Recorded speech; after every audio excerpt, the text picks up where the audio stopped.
Okay, well, we have with us on the phone Katie Singer, the author of An Electronic Silent Spring, and she's an activist around a lot of the issues involving EM radiation. And so there's a move now to take us from 4G to 5G. Is that correct? That's already happening, actually. Okay. And so that may involve, from what I understand from our conversations earlier, putting a lot more little mini towers or a lot more mini antennas to get 5G all over everywhere. And there's a move to try to get that blanket permitted so that we would not be able to address through individual neighborhoods or individual installations. And beyond just the EM, there's a lot of other issues going on with that. Is that correct? Yes. Okay. Katie, explain 4 to 5G, what that means. I would say for me, the starting place is that we are generating much more data and transmitting it much more frequently. We're expecting faster downloads, faster internet access, and we are stepping into the Internet of Things, which is machine-to-machine communication. So you can already buy diapers that have a chip in them that will send a message to your smartphone letting you know that your baby's diaper needs changing. Are you serious? I know you are, but I am serious, and that's at 4G, but that would be machine-to-machine communication.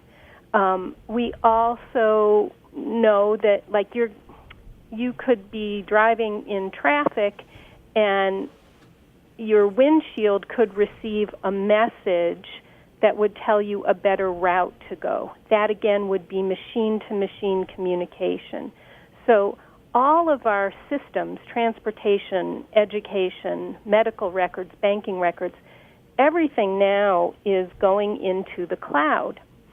We all know this, but we haven't realized that all of that data needs, I'm going to call it a highway or broadband, in order to move. May I step in with one more real quickly?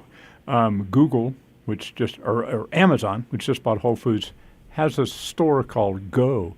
And you just walk in, grab stuff, walk out, and you're tracked and charged. Right. And so basically all of our daily everything is now based in the cloud. That's a good example of another way. It is, and I didn't know about the diapers, but I'm just backing up the fact that what you're talking about is expanding on a scale that's hard to even imagine. Yes. So, okay, we're now in 4G infrastructure. That's the 4th generation of mobile technology.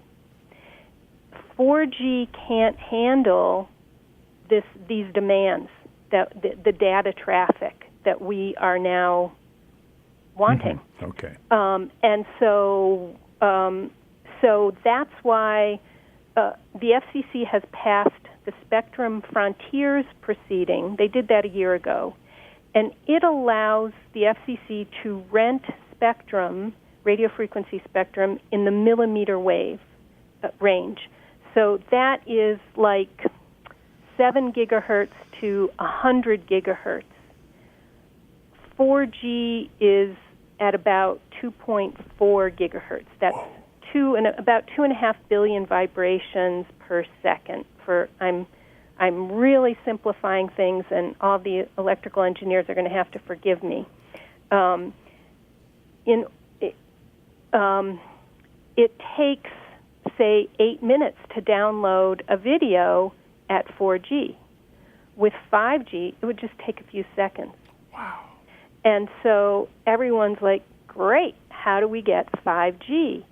And because people want faster access, and there was a story in the paper on Sunday that a lot of people find their cell phone coverage on the plaza very spotty. Mm-hmm. And people don't like that.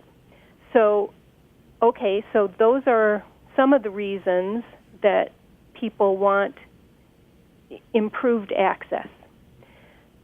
I think there are many concerns that we have, and I'm going to put those on the table and say, around the country and the world, municipalities are now having to deal with create ordinances that address 5G and the Internet of Things. So in Santa Fe, we are now faced with that. Our city council has a proposed ordinance that will revise our telecom ordinance. It will it will first require the city to design guidelines for installing 5G antennas and their accompanying gear on public right-of-ways. Those are utility poles, basically. The utility poles near your house, near your school, near your office. And this is going on all over the country. Katie, can I step back one sec? When you're talking 4G to 5G, the way you described it, you're talking a massive step up times a lot. You're not, it sounds 4G to 5G doesn't sound that much. It's just one, but you're talking about a boost up of massive proportions, right? Okay, so, and specifically what we're saying, we're talking in terms of infrastructure. This will require antennas about every 3 to 10 houses. Wow. And so sometimes they're called microcells. They can be smaller than a big cell tower, which can hold multiple antennas. But they're going to be going on the utility poles. If you just look out your window, you'll see a bunch of utility poles, and undoubtedly, if we allow this and get to 5G, you will see antennas on the utility poles near your homes, and they have accompanying gear, like they need battery backup and generators and wires, cables, all that kind of stuff. And they're going to be installed on public right-of-ways, utility poles. So this bill is requiring the city to design guidelines for that, and then telecom corporations that follow Santa Fe's guidelines can then install these antennas without neighborhood notification, without a public hearing, and without a permit.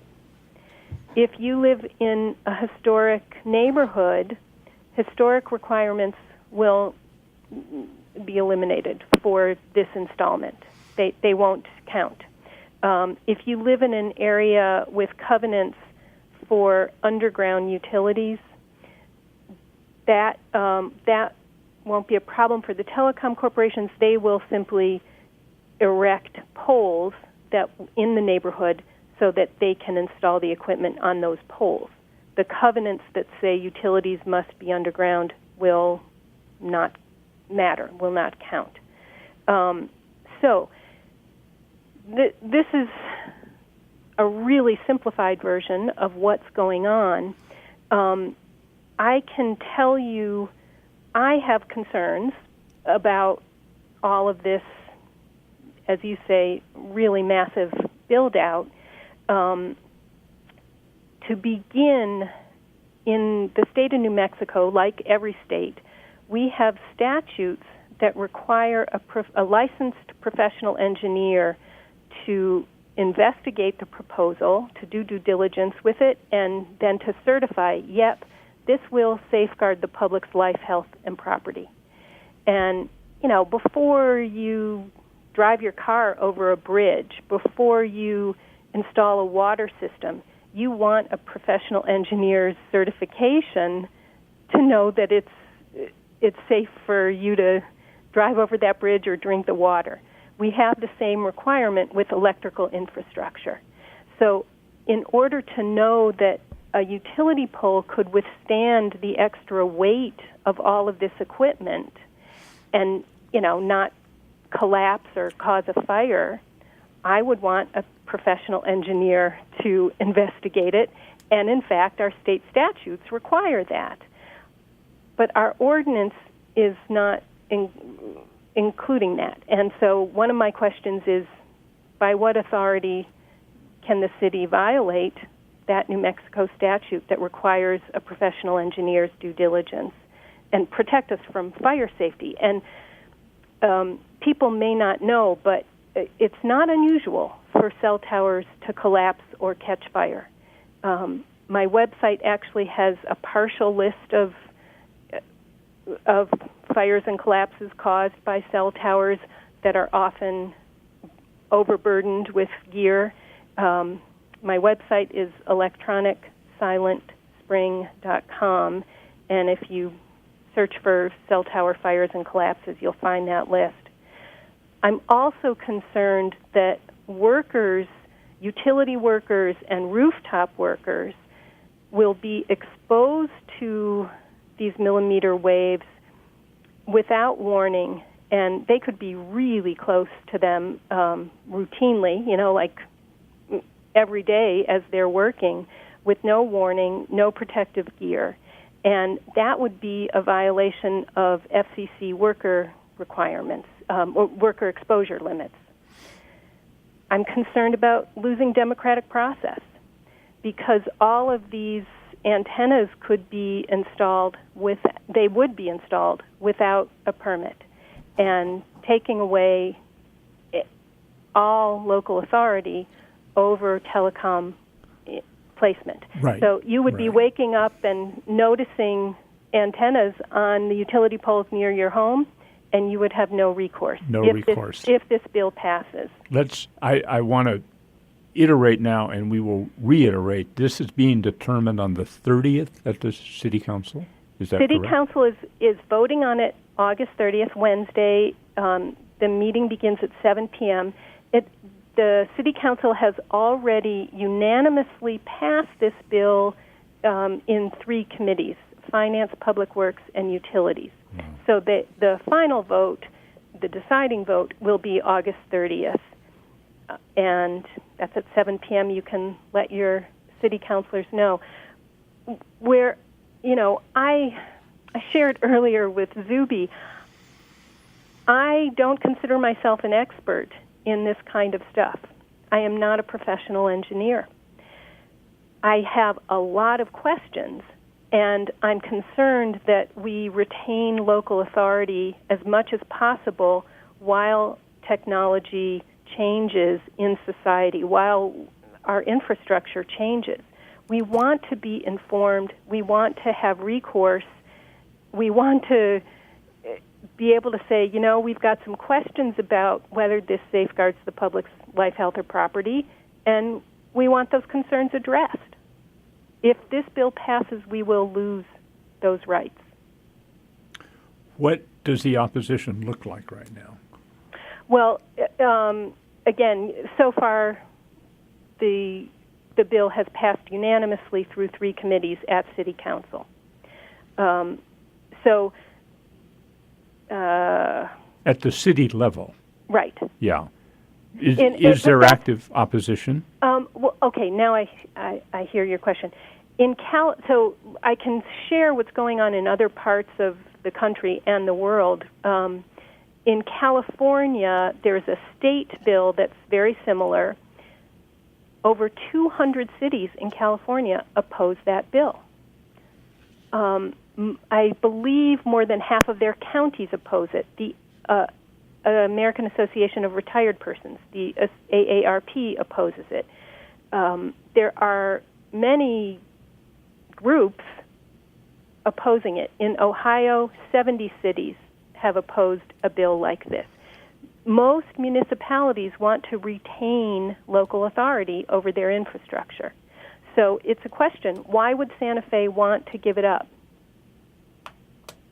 Good question. I can also say a couple other concerns I have. One is about taxation. As I understand, if this bill passes,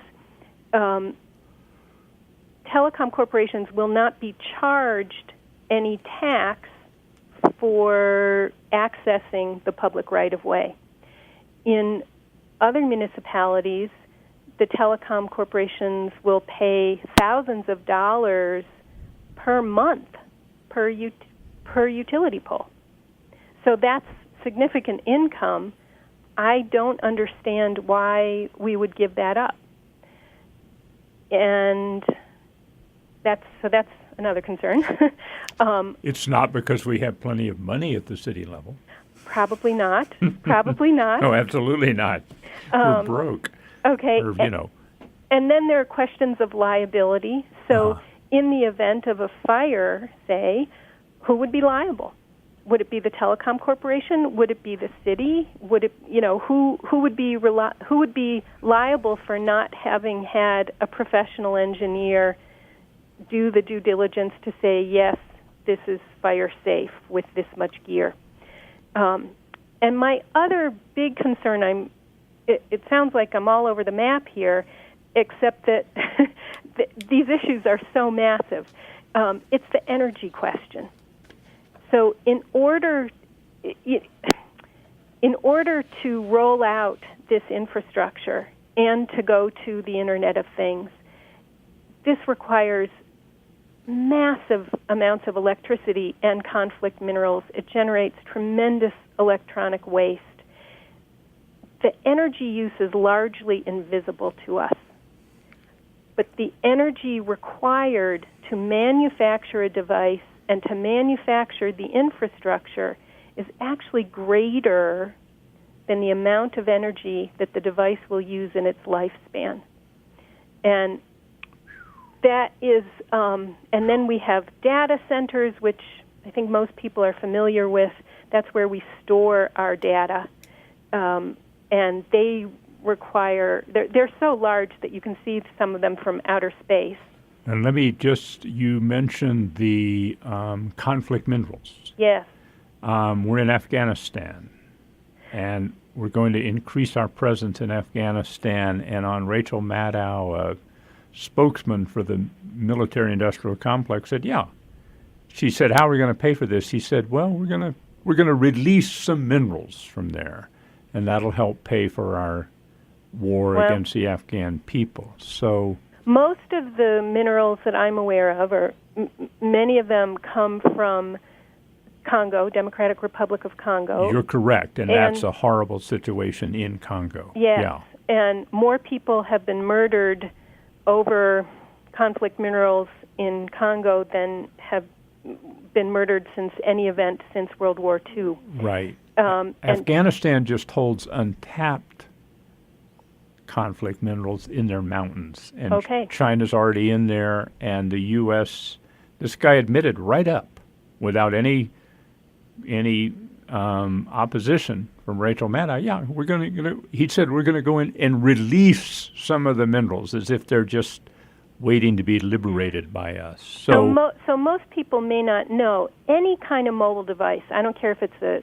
cordless telephone, an electric shaver, a cell phone, a tablet. It requires coltan, C-O-L-T-A-N, which, when it's refined to a powder, can hold charge. Mm-hmm. And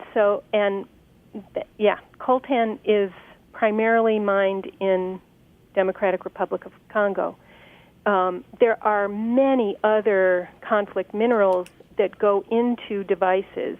I think cerium is used to keep screens polished, and there are lots of minerals that go into electronic devices. Again, without information, without the requirement that the public be informed or that a device be labeled. So I know that Santa Fe is concerned about having, reducing our energy footprint, reducing our energy use. Going to 5G, going to the Internet of Things, where within a few years the average person is expected to have more than 20 devices connected to the Internet of Things, this will not reduce our use of energy. And so we need intelligent discussion so that we make really informed decisions about our priorities and retain local authority. Do you have any idea, Zub, of what the energy jump is? From what you're hearing? It sounds to me like it's many times greater. I mean, from the 4G to 5G? Yeah. No, I'm not familiar. Yeah. I can say that from 3G to 4G, I believe. Wait a minute. I know a figure in my head that 4G consumes 23 more times energy than wired tech. Okay. Mm-hmm. And I would say that is an alternative to go to fiber optics. The sacrifice will be mobility. But in exchange for fiber optics, we would have faster speeds and more security. So it's much harder to hack with fiber optics, where the data is transmitted by pulses of light in buried cable. The two fastest towns, the two towns in America with the highest rate of download speed for their citizens are both municipally owned operations, and they're fiber optic. They're not wireless, but they have hugely fast speeds, and like you're saying, they're safe. I assume fiber optic is pretty safe, right? It's safer. Are you? Safer. If it's safer if you're talking about security, and in terms of health. So because it's not it's pulses of light, it's not radiation. Signals being transmitted through electromagnetic radiation. Okay, we can say it's safer, and to be really clear, it's also untested. I can say a little about the health effects or the biological effects of exposure to 5G millimeter wave technology. Let's hold up for 1 second. Sure. We need to do a quick listen to some of our sponsors or underwriters here. This is Xubi Wilson and David Bacon here on Living on the Edge on KSFR 101.1 FM, broadcasting live on the web at ksfr.org. We have with us on the phone Katie Singer, the author of An Electronic Silent Spring, and we're talking about some of the issues involved with the move from 4G to 5G, and we're going to start off with some of the health effects right after these messages. Support comes from the Santa Fe Traditional Music Festival, August 25th through the 27th at Camp Stoney on Old Santa Fe Trail. The festival celebrates old time, bluegrass, New Mexican, and other world traditions. Performers include Elliot's Ramblers, Higher Ground, Lone Pinon, and more. Visit sftradmusic.com. The Santa Fe Traditional Music Festival is sponsored by Outside In Productions and is partially funded by the City of Santa Fe and the 1% Lodgers Tax. The Islamist radicals of ISIS have been expelled from the old city of western Mosul, but the costs have been enormous. As many as 40,000 civilians killed, an estimated 1 million made homeless, and between 1.25 of all the buildings in Mosul reduced to rubble. How to help the city recover? The Rand Corporation analyst Shelley Culbertson has put in a year refining a plan. The story in depth on Here and There right after the 5 o'clock news. And we're back. This is Xubi Wilson along with David Bacon here on Living on the Edge on KSFR 101.1 FM, broadcasting live from the Santa Fe Community College. And we have with us today on the phone Katie Singer, author of An Electronic Silent Spring. We're talking a little bit about going in front of the City Council is going to be some measures involved in preparing the way to go from 4G to 5G. And we've been talking about a lot of the issues, but health effects. What is I assume as we go to 4G to 5G, we already know that there are incredible health hazards from using any sort of wireless device.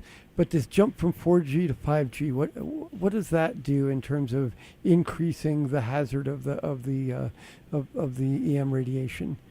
So I should first say that in 1996, Congress passed the Telecommunications Act. And Section 704 states that no health or environmental concern may interfere with the placement of cellular antennas, and that law still stands at the federal level. It's an interesting thing to say. It's not. They're not saying that there are no health effects. Correct. They made a law to say that we will not let the fact that it's going to make us sick get in the way of having. We're not going to be wimps about this. If We're it just kills gonna go ahead people, and it's no problem. Yeah. Well, and specifically, a municipality. So, say that I'm a telecom corporation, and I come to the city of Santa Fe, and I say, I want to install a cell tower, and I've got a landowner who says you can do it on my land as long as you pay me rent. If the city denies that permit based on health or environmental concerns, then it says in our federal law that the telecom corporation can sue Santa Fe. So specifically, a municipality is prohibited from refusing to permit cellular antennas based on health or environmental concerns. And this law has been around since 1996. It is still with us. Has it been challenged anywhere, Katie, that you know of? Oh, yes, many times. Okay.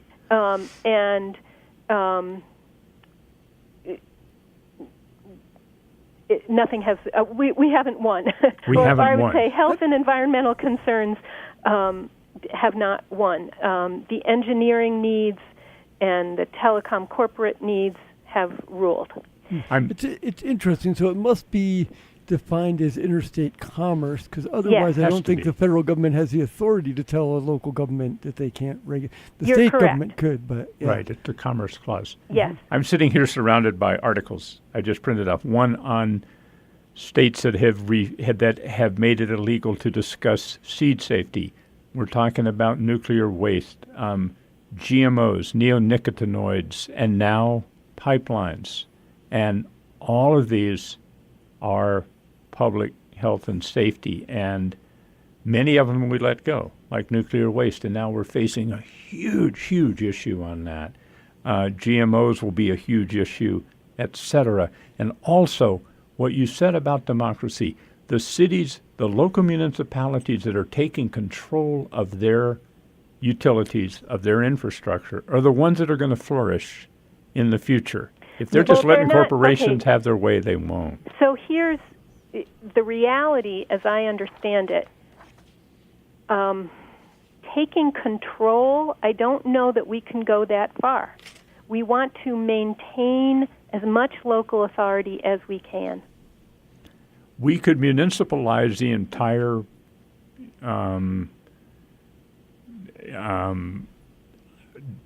what am I saying? The entire informational grid in Santa Fe. It could be municipalized tomorrow under state statutes. Where then I don't but see, I don't know about that. But let me go ahead. Let me go ahead and explain some about 5G, which is millimeter wave technology. These are teeny tiny waves. And because they're so small, they can handle much more data. However, that means they need to be more ubiquitously deployed. Mm-hmm. So that's why we need them on utility poles. And we're talking millions of utility poles now would have to hold 5G antennas. My teacher, who's an electrical engineer and a physicist, explained if you put a frozen chicken into a microwave oven, which is operating at 2.45 gigahertz, I believe, you'll cook the chicken. If you put a frozen chicken into a microwave oven operating in the millimeter range, and I think we're going to be going to start at around 8 gigahertz, you will boil off the skin, but you won't cook the chicken. So in other words, these are small waves that won't penetrate past the skin. So these waves will have difficulty penetrating building structures. And that's why we're going to need a lot more of them. So a lot of scientists, I think there are studies that show with brief exposure that the skin and the eyes are affected, again, because those are at the surface. I know scientists who are concerned about how insects will be affected since they are so small. But for the most part, we don't have tests, certainly, of long-term exposure. We don't have tests showing, well, what happens if a pregnant woman or a child sleeps in a bedroom near a utility pole with 5G antennas, blasting every night. We have no studies about that. Mm-hmm. So, and you're mentioning all these utility poles. I mean, the utility poles belong to someone. To the city. The city owns all the utility poles?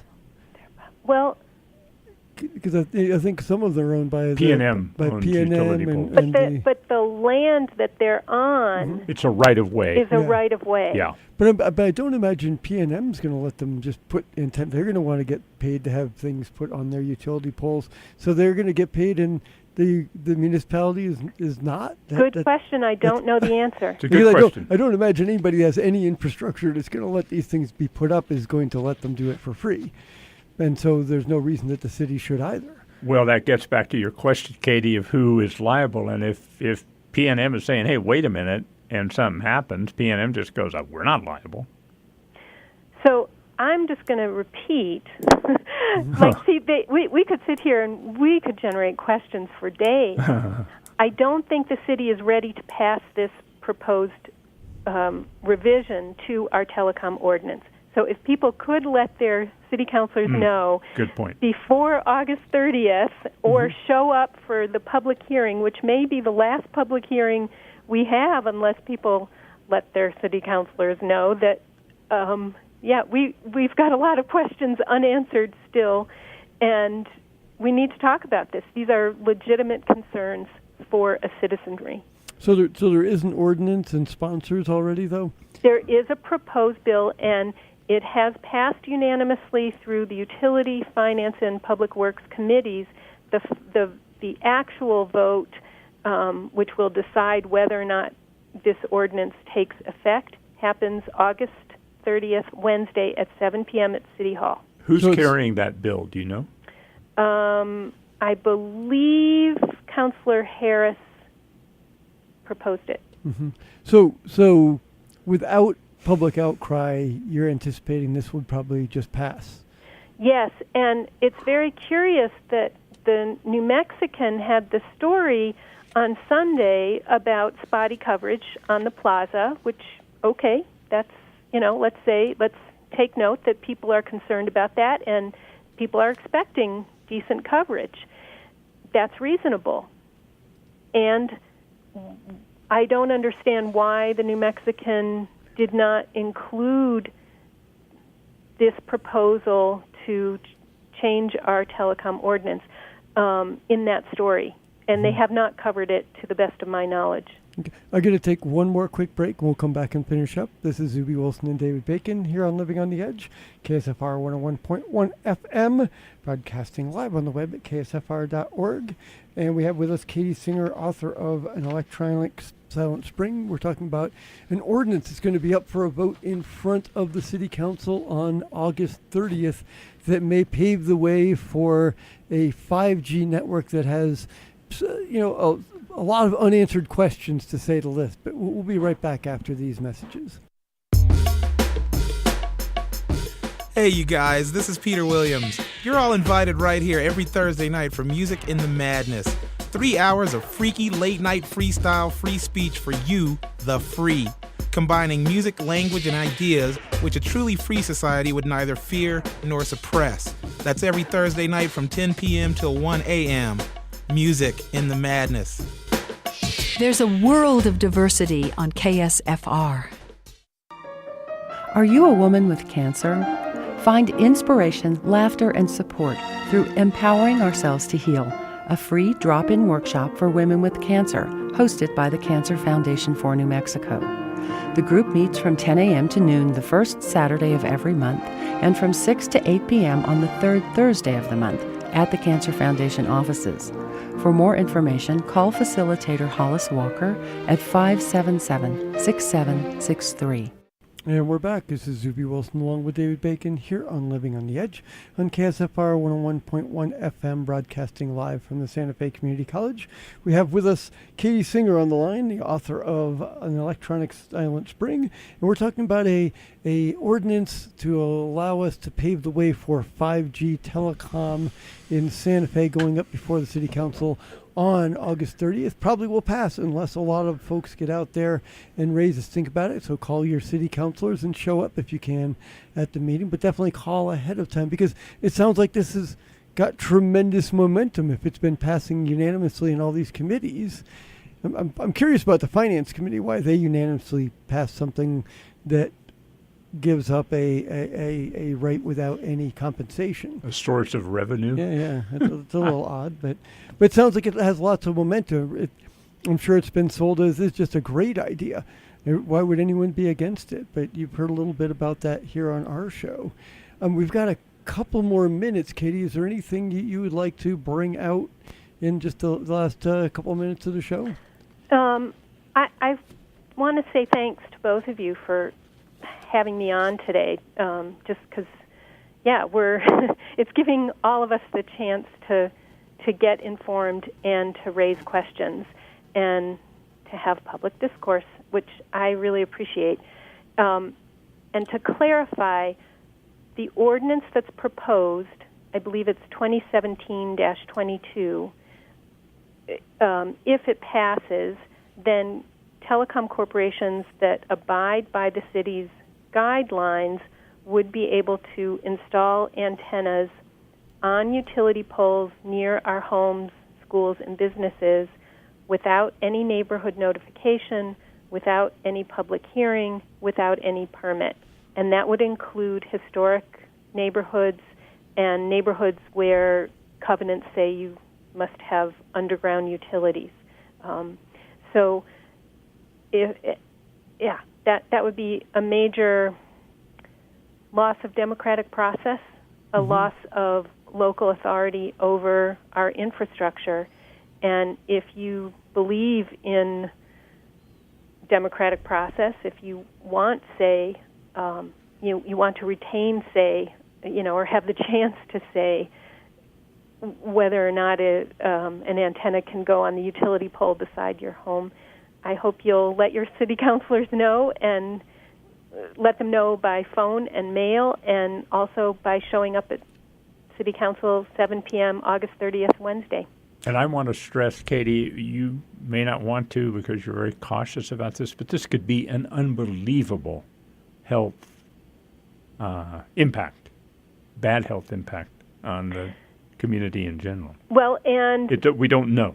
Right. It's completely untested, but I can say we certainly know that it's also a fire risk. We know that workers who work on rooftops or on utility poles would have no protection, and that would violate FCC exposure limits. So we can just stay with those concerns and have plenty to be concerned about. If we are concerned about health, and certainly everyone is that I know, yes, that's a major concern. However, we live in this country where those concerns are prohibited in terms of installing cellular antennas. Mm-hmm. Right now they're prohibited. We used to live in a country where we owned slaves, and it looked like that was going to be a permanent thing, but people did fight back, and this might be a good place to start fighting back against that also. And I think we've all been kind of carried along in this wave of all this technology and all the broadband. Right. So that one of the debates that maybe we need to start talking about is it's very convenient to have this broadband, but do I need to have the entire world accessible in my hand 24 hours a day, or could I perhaps have that at home and just have a phone that's a phone, or Wonderful of question. things. Wonderful Yeah. question. But those are debates we really need to have as a society, because we just kind of let this all, run us right over, enjoying it all along.